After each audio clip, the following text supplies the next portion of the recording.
ఏసే పరిష్కారము అనుదిన Bible study కార్యక్రమం ప్రేక్షకులందరికీ మన ప్రభువును ప్రియ రక్షకుడైన యేసుక్రీస్తు వారి సర్వశ్రేష్ఠ నామమున వందనాలు. ప్రభువునందు ప్రియ దేవుని బిడ్డలారా, నిన్నటి దినం వరకు మనము మార్కు సువార్తను ధ్యానం చేసుకున్నాము. నేటి నుంచి లూకా సువార్త యొక్క ధ్యానాలను ప్రారంభించుకుందాం.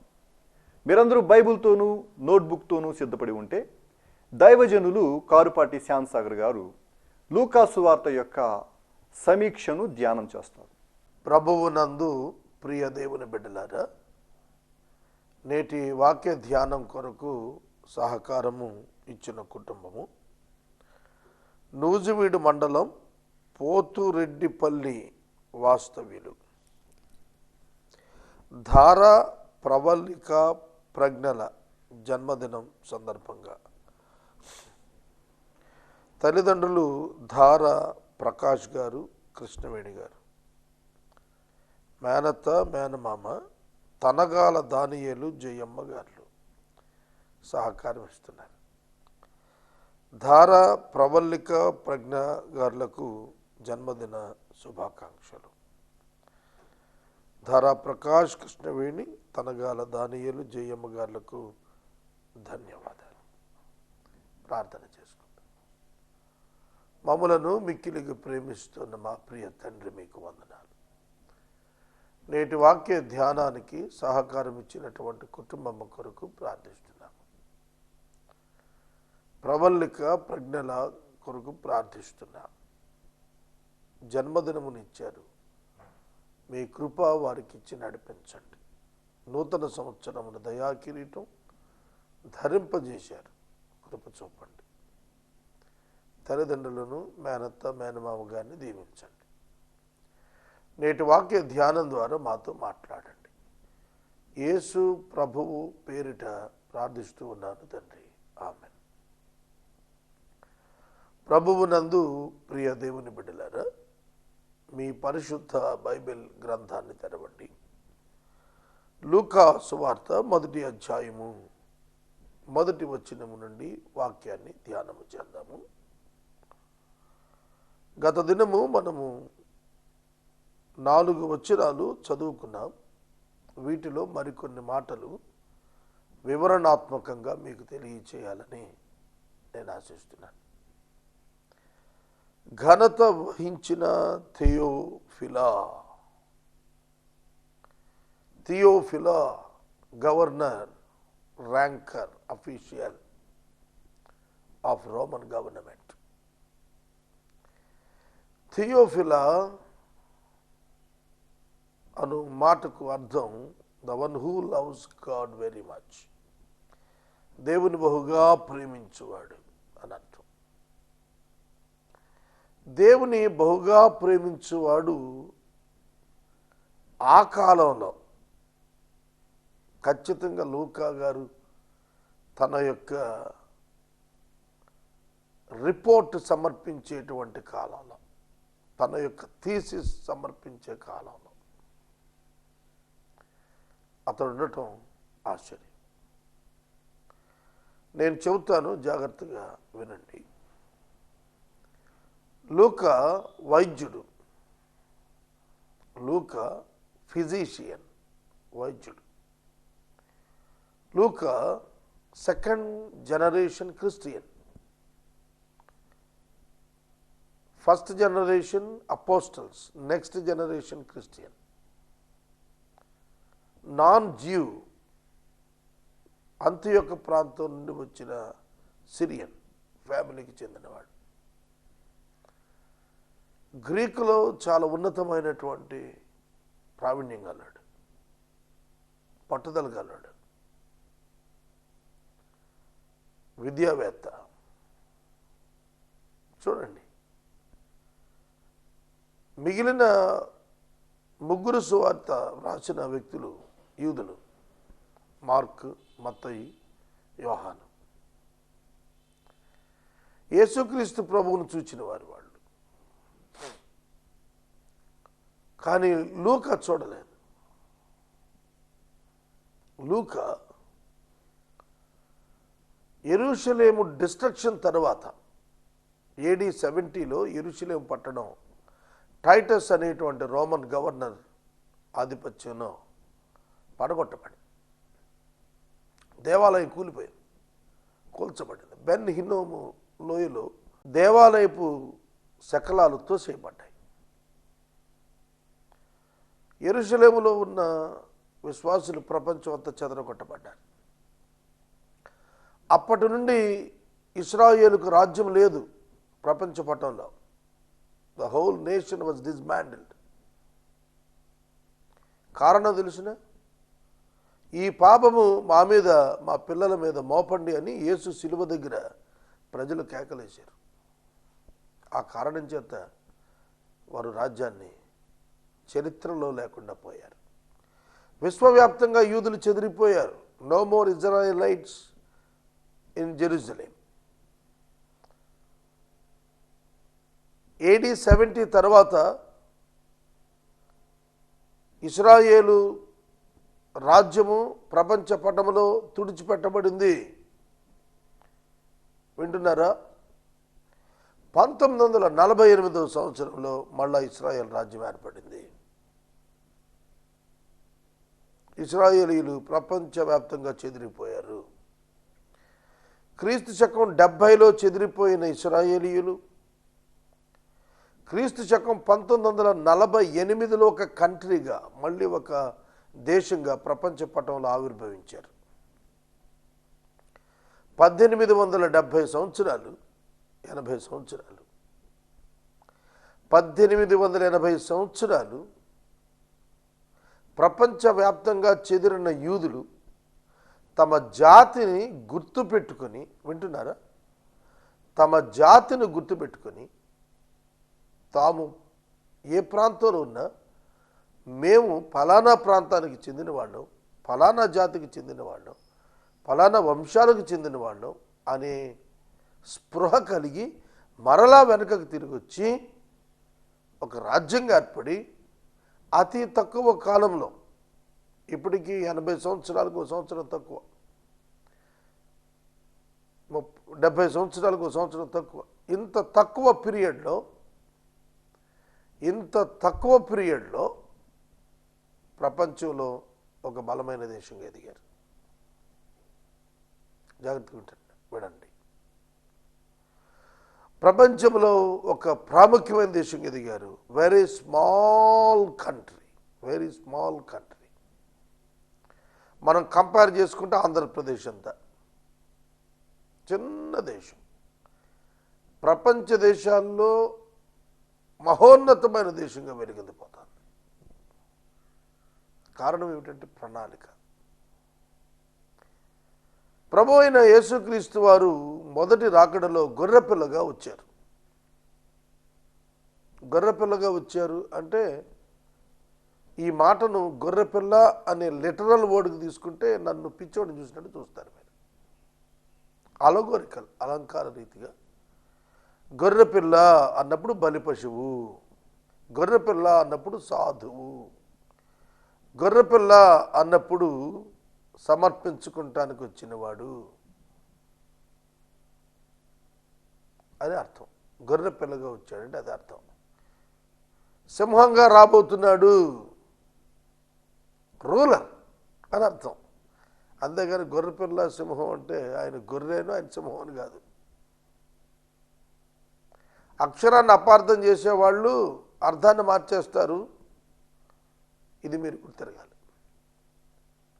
కనుక 69 సంవత్సరాలు 70 సంవత్సరాల్లో వీళ్ళు మహోన్నతమైన రాజ్యంగా ఆవిర్భవించారు. కారణం ఏమిటంటే ప్రణాళిక. It's God's plan. క్రీస్తు శకం 70లో పడగొట్టబడిన దేవాలయం ప్రభువైన యేసుక్రీస్తు వారి రెండవ రాకడకు ముందు తిరిగి నిర్మాణం చేయబడాలి. అందుకే మళ్ళీ రాజ్యం ఏర్పడింది. తెలిసినా? క్రీస్తు విరోధి దేవాలయానికి రావాలి అంటే దేవాలయం ఉండాలి. Rebuilding of Jerusalem temple must be happened. అర్థమైందా? కనుక it's all the plan of God. ఇది దేవుని ప్రణాళిక. అవే జరుగుతున్నాయి. జరుగుతున్న సందర్భాలు ప్రపంచంలో సమస్తం యాదృచ్ఛికంగా వాటంతట అవే నెరవేరిపోతున్నాయి అనుకుంటున్నారా? కాదు. దేవుడు వీటంటిని సమకూర్చి నడిపిస్తున్నాడు.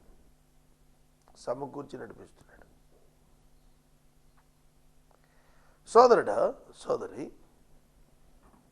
ఈ దైవ ప్రణాళిక యేసుక్రీస్తు ప్రభువు భూమి మీదకు వచ్చుట ద్వారా ఎలా నెరవేరింది అనేది లూకా అధ్యయనం చేశాడు.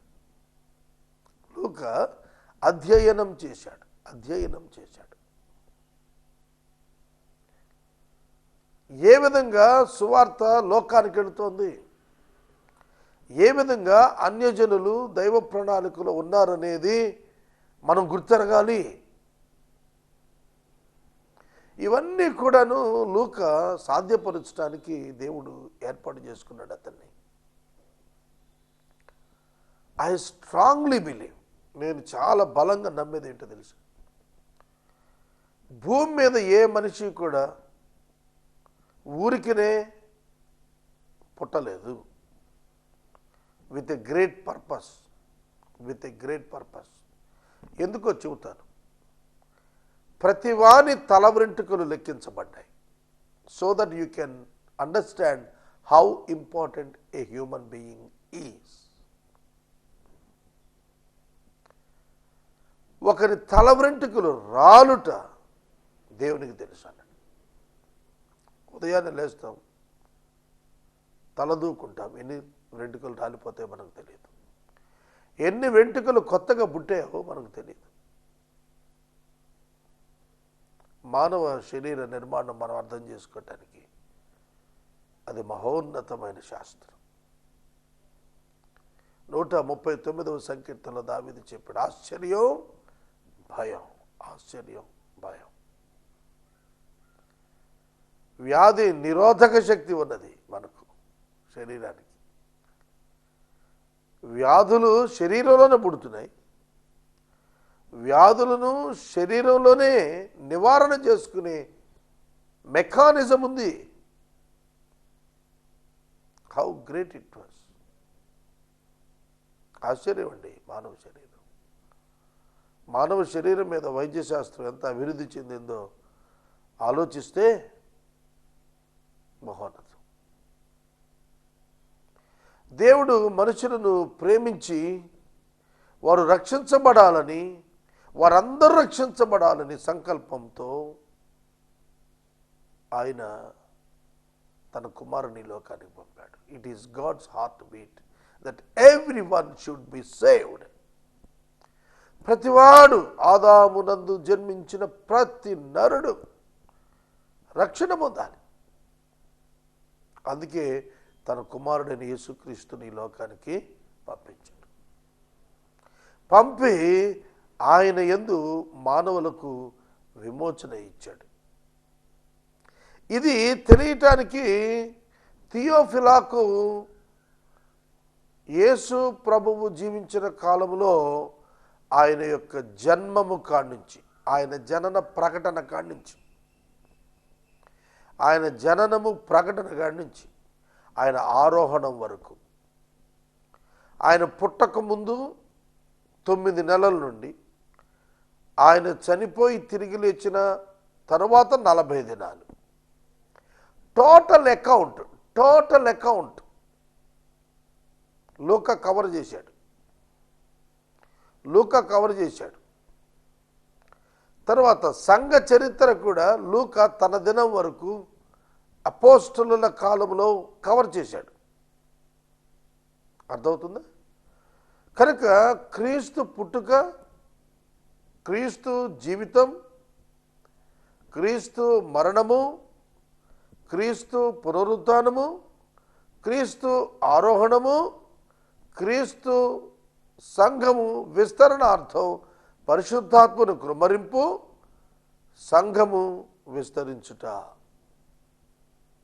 మొదటి తరపు అపోస్తలుల యొక్క ఎండింగ్ లోపల సంఘము దాని పరిస్థితులు దాని స్థితిగతులు అర్థం చేసుకోవటానికి మనకు అపోస్తలుల కార్యముల గ్రంథం ఉపకరిస్తుంది.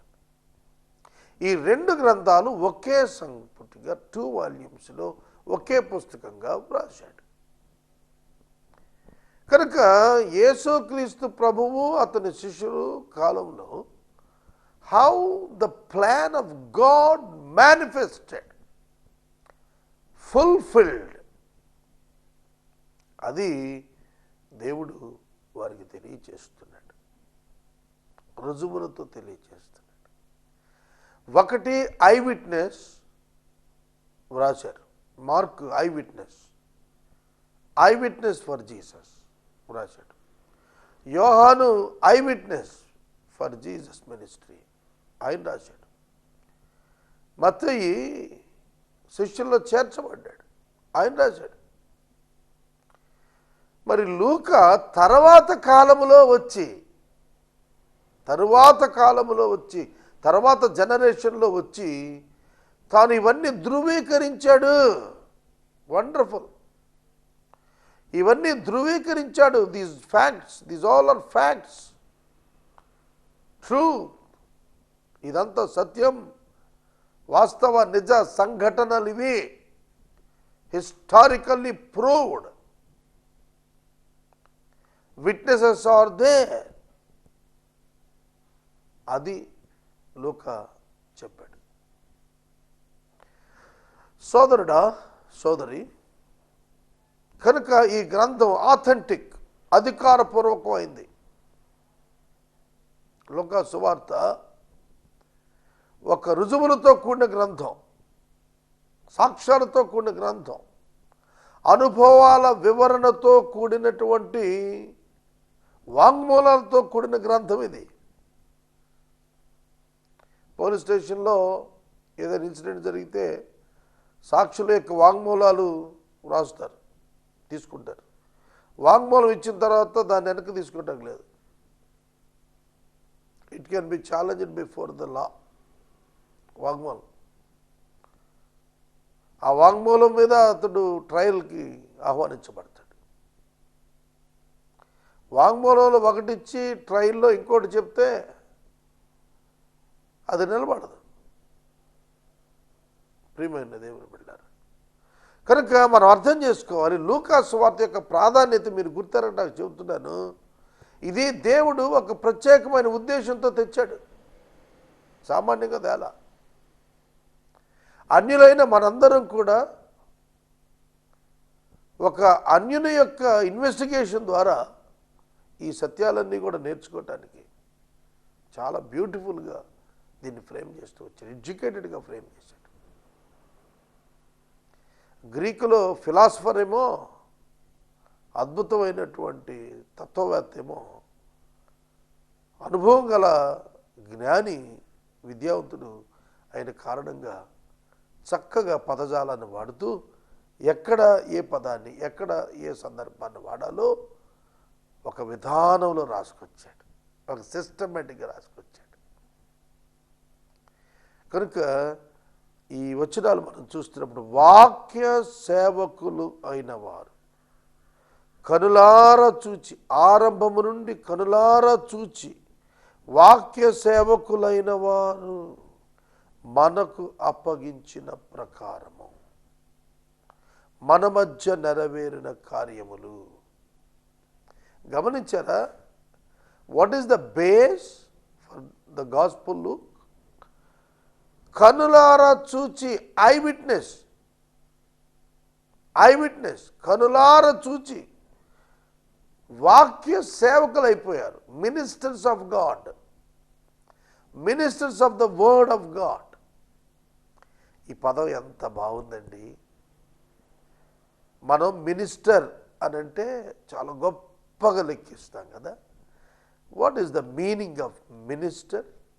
మినిస్టర్, మనకు జిల్లాకు మినిస్టర్ ఉంటారు, స్టేట్లో చాలామంది మినిస్టర్స్ ఉంటారు. What is the meaning of minister?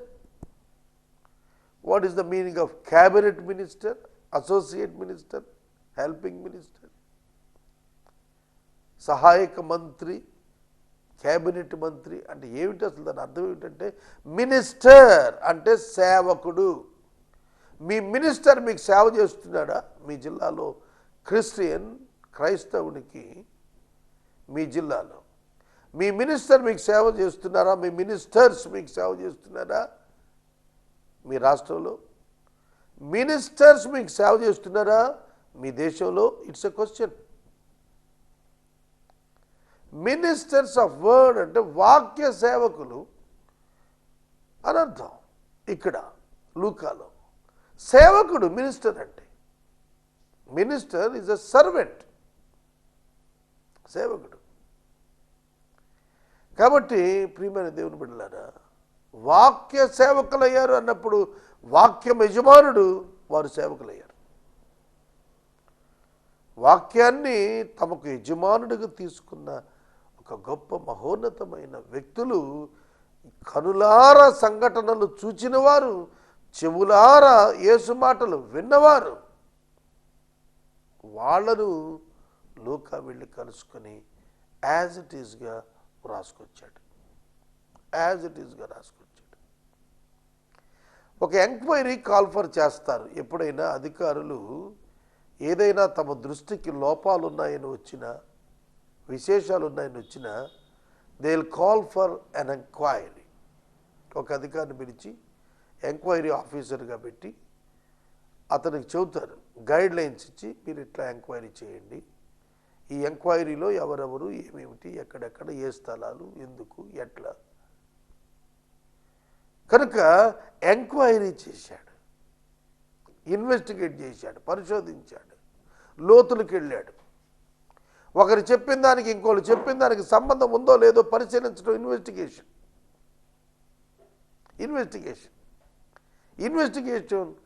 చేసి ఇన్వెస్టిగేటివ్ రిపోర్ట్ తెచ్చాడు.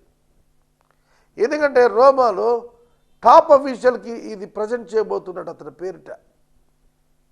కాబట్టి లూకా ఆధారం చేసుకున్నది వాక్య సేవకులైన వారు. బైబిల్ అలాగే రాయబడిందండి. తండ్రులు పిల్లలకు చెప్పటం అభ్యాసం చేశారు ఓల్డ్ టెస్ట్మెంట్ పీరియడ్లో. వాళ్ళు వాళ్ళ పిల్లలకు చెప్పారు, వాళ్ళు వాళ్ళ పిల్లలకు చెప్పారు, వాళ్ళు వాళ్ళ పిల్లలకు చెప్పారు. మోషే కాలానికి వచ్చేటప్పటికి రచన వచ్చింది. యాజ్ ఇట్ ఈస్గా చెబుతూ వచ్చారు, అందుకే రచన వచ్చింది. కొన్ని సందర్భాల్లో పదాల మార్పు రావటానికి కూడా ఇదే కారణం. కొన్ని సందర్భాల్లో దిస్ ఈజ్ ఫ్యాక్ట్.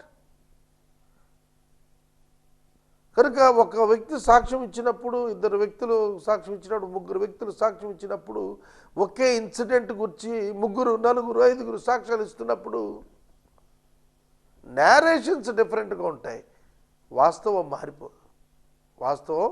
మారిపోదు.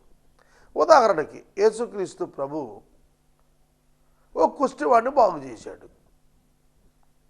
మత్తయి రాస్తాడు, యేసు కొండ దిగి వస్తుండగా కుష్టివాడు ఎదురొచ్చాడు అంటాడు. యేసు కొండ దిగి వస్తూ ఉండగా కుష్టివాడు ఎదురొచ్చాడు. మరొక చోట రాస్తాడు, కుష్టివ్యాధి కలిగిన వాళ్ళు ఇద్దరు వచ్చారు అంటాడు. కనుక మనం చూస్తున్నట్లయితే డిఫరెన్స్ ఆఫ్ స్క్రిప్చర్స్లా అనిపిస్తుంది మనకు. కానీ it's not the scriptures, it is the experience and it is the witness of somebody. అర్థమవుతుందా? ఇది ఒకరిచ్చిన సాక్ష్యం అండి. How the Bible was written. నేను మీకు మనవి చేస్తున్నాను, మీరు 10 మంది ఒక ఇన్సిడెంట్ చూసి ఎలా జరిగింది వ్రాయమంటే సమపోలికలు ఉంటాయి తప్ప సమగ్రంగా ఒకటే రాయరు. అర్థమవుతుందా? లేదా అందరూ కలిసి ఒక సినిమా చూశారనుకోండి, ఒక సినిమా, దాన్ని వివరించమంటే అందరూ ఒక్కలా వివరించరు. వారి వారి శైలి ఉంటుంది, వారి అవగాహన అందులో ఉంటుంది, వారు ఇన్వాల్వ్ అవుతారు అందులో. వారు వివరిస్తున్నప్పుడు అందులో వాళ్ళు ఇన్వాల్వ్ అయ్యి తమ అవగాహన జొప్పిస్తారు, తమ శైలిని జొప్పిస్తారు. గ్రహించాలి మీరు, తమ శైలిని జొప్పిస్తారు. కనుక ఈ బైబిల్ గ్రంథంలోని రచనలు సువార్తల్లోనివి ఎవరి అభిప్రాయాన్ని వారు, ఎవరి కోణంలో వాళ్ళు రాస్తూ వచ్చారు కాబట్టి భిన్నమైనటువంటి నేరేషన్స్ కొన్ని సందర్భాల్లో వచ్చినాయి కదా. అని ఆ సందర్భాలు తప్పంటే ఏంటి? నలుగురు ఒక యాక్సిడెంట్ చూసి 4 రకాలుగా దాన్ని వివరిస్తే యాక్సిడెంట్ జరగనట్ట, గాయపడ్డ రోగి లేకపోతే మృతి నొందిన వాడు చనిపోయినట్ట కాదు కదా. కనుక దేవుని యొక్క వాక్యమే మనకు వచ్చేటప్పటికి, అనుకూలతకు వచ్చేటప్పటికి వాక్యం యొక్క రుజువులతో వచ్చింది. లూకా చూసి వ్రాశాడు. నన్ను ఒక ఆయన ప్రశ్న అడిగాడు, ఏమండి మత్తయి కానీ ఇతర అపోస్తులు కానీ లూకా కానీ ఎవరు అక్కడ లేరు కదా, సిలువ దగ్గర లేరు కదా, యేసు సిలువలో మాట్లాడిన మాటలు 7 మాటలు అని మీరు ఎట్ట చెప్తారు? ఒకరు 2 రాశారు, ఒకరు 1 రాశారు, ఒకరు 3 రాశారు, అట్లా రాశారు. అన్నీ క్రోడీకరించి చెప్పిందే 7 అని. కానీ 7 మాటలు మాట్లాడితే ఒకడు 2 ఎందుకు రాశాడంటే his emphasis is different, his understanding is different as a writer. కానీ ఇది అర్థమైతే బైబిల్లో తప్పులు పట్టుకునేవాడు వీగిపోతాడు. అర్థమవుతుందా? పట్టుకునేవాళ్ళు వీగిపోతారు. కనుక నేను మనవి చేస్తున్నాను, ఈ కార్యములను వివరముగా వ్రాయుటకు అనేకులు పూనుకున్నారు. What is the need? పూనుకున్నారు. అర్థమవుతుందా? ఎందుకు పూనుకున్నారు? ఎందుకు పూనుకున్నారు? ఇది అత్యవసరం. ప్రజలకు తెలియాలి, వాస్తవాలు తెలియాలి. ఇది మనకు తెలుసు, మన తర్వాత తరానికి తెలియాలి. నేను అనుకుంటున్నానండి, యేసే పరిష్కారం ఇప్పుడు రాబోతున్న జనరేషన్స్ కోసమేమో అనుకుంటున్నాను. ఎందుకంటే ఇది ఒక మూలన జరుగుతున్న కార్యక్రమం. ప్రపంచంలో ఏలూరు సిటీ కేబుల్ 10 మండలాలకు వెళుతుంది, లోకల్ కేబుల్ టీవీ. ఇది ఎంత అల్పం అండి, మీరు ఒకసారి ఆలోచించండి. కానీ ఇది ప్రపంచ రికార్డులో ఉంది. వాళ్ళ